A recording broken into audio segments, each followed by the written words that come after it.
आपण पाहताय शिंदखेडा माझा टीव्ही न्यूज, जे सत्य तीच बातमी। मराठा आरक्षणाचा मुद्दा पुन्हा तापत चाललाय। मराठा नेते मनोज जरांगे पाटील रखरखत्या उन्हात उपोषण करणार असल्याचा कडक इशारा दिलाय।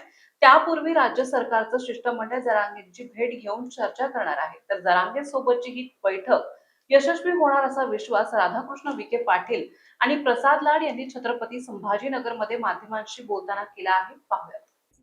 आता मी आणि आमदार प्रसाद लाड आलेलो आहोत आणि आतापर्यंत जी कार्यवाही झालेली आहे तिथं त्याची आम्हाला अपडेट असतेच, परंतु मी विभागीय आयुक्तांनाच मी विनंती केली होती की वस्तुनिष्ठ माहिती जरा वेगळ्या जिल्ह्याची ठेवावी। काही ठिकाणी अधिकाऱ्यांच्या बद्दल तक्रारी आहे की त्यांनी व्हॅलिडिटी असूनही दाखले दिले नाही किंवा देणार नाही, असे काही लोकांमध्ये त्याच्या काही संदर्भातले तक्रारी होत्या। तर त्याचा एक डिटेल आम्ही घेतो आज वस्तुनिष्ठ काय आहे आणि मग आम्ही तिकडे जाणार आहोत। चर्चेला येऊ द्यात, पण मी उपोषण करणार असं जरांगे पाटील ठामपणे सांगितलं। नाही, आता शेवटी पाटलांचा तो अधिकार आणि उपोषणच्या संदर्भामध्ये त्यांनी जे मुद्दे उपस्थित केलेले आहेत, मला वाटतं आमच्या चर्चेनंतर त्याचं समाधान होईल असा मला विश्वास आहे। तर तुम्ही मराठवाड्याचं नुकसान करताय, सगळे कार्यालय असं आहे की मला वाटतं की त्या आरोपात काही तथ्य नाही आहे, नाही सांगतो मी। कारण असं आहे की आता मूलभूत जिथं काम आहे, नदीवर प्रकल्प आपल्याला करायचा आहे, 57 टीएमसी पाणी इकडे आणायचं, मग कार्यालय कुठे राहणार? ते वरच्या भागातच कार्यालय घेऊन गेलं पाहिजे, ते अधिकाऱ्यांना काम करायचं आहे। इथलं मुख्य अभियंता कार्यालय जे होतं एक आपण ते नांदेडला नेलं, आपण नांदेड काय घेतलं? नांदेडला सगळे जास्त धरणं आहेत, नांदेडून 5 तास लागतं माणसाला रोज संभाजीनगरला यायला। तर इथं जर काढले चीफ इंजिनियर जर नांदेड जाऊन बसले तर त्या भागामध्ये कॉन्सन्ट्रेटली काम होईल सगळं। मराठवाड्यात नाही, मला वाटत नाही की त्याची दोन्हीला काय घेऊन जातात असा आक्षेप घेतला जातो। नाही आता मोठे सेंटर आहे। नाही माझं मत ते लोणीला घेऊन जाण्याबद्दल तर मी तर लोणीचं कार्यालय मला काही लोणीला घेऊन जायची हे नव्हती। मुळातच काय आहे की नदीजोड कार्यालय कोणते दिले आपण तिथे? फक्त नदीजोड प्रकल्पासाठी आम्ही कार्यवाही करता समन्वय राहण्यासाठी कार्यालय गेलेलं आहे। त्या कार्यालयाने जर कार्यालय लोणीला न नेताही जर राहिले त्यांनी काय, माझा काही आक्षेप नाही त्याच्यामध्ये। कारण फक्त आता उद्या ते कार्यालय नाशिकला गेले असते तर मग काय आक्षेप नव्हता।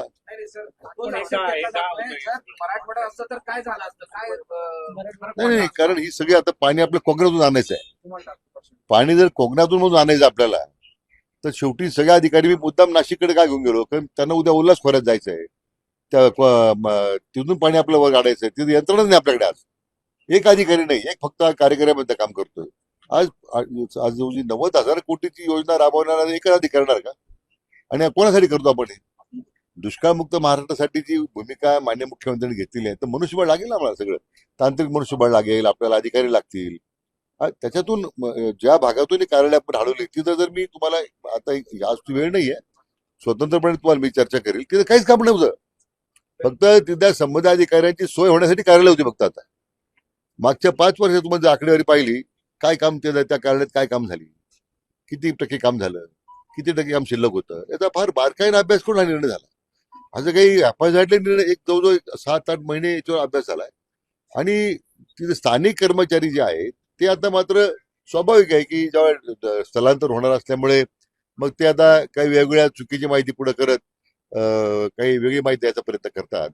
तशी वस्तुस्थिती नाहीये। पण माझी विनंती एवढीच आपल्याला की जे काही वास्तव आहे मी आपल्या स्वतः मांडतो स्वतंत्रपणे। एकदा आपण ही आजची गडबड कमी होऊ द्या, स्वतंत्रपणे मांडतो, म्हणजे एकदा तुमचं जर समाधान तरी झालं नाही तरी माझी तयारी आहे की त्याच्यामध्ये। आतापर्यंत नाशिक नगरच्या राज्यकर्त्यांनी मराठवाड्यावर सातत्यानं पाण्याचा अन्याय केलाय, आता तो अधिक होणार आहे असा आरोप आता केला।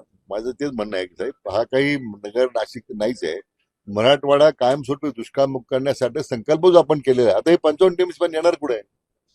जायकवाडीत येणार ना ते, त्यासाठी पाण्यावर लक्ष ठेवा, कार्यालयावर। म्हणजे माझं म्हणणं आहे की अंतिम हेतू काय आहे तो आपण लक्षात घेतला पाहिजे। पण मी परत सांगतो की वस्तुनिष्ठ माहिती एकदा आपण जर मी टोटल प्रेझेंटेशन दाखवतो आपल्याला आणि ते पाहिल्यानंतर आपण मग निर्णय करू।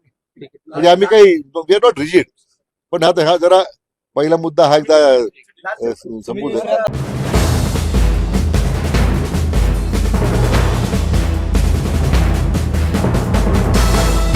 आपण पाहताय शिंदखेडा माझा टीव्ही न्यूज, जे सत्य तीच बातमी.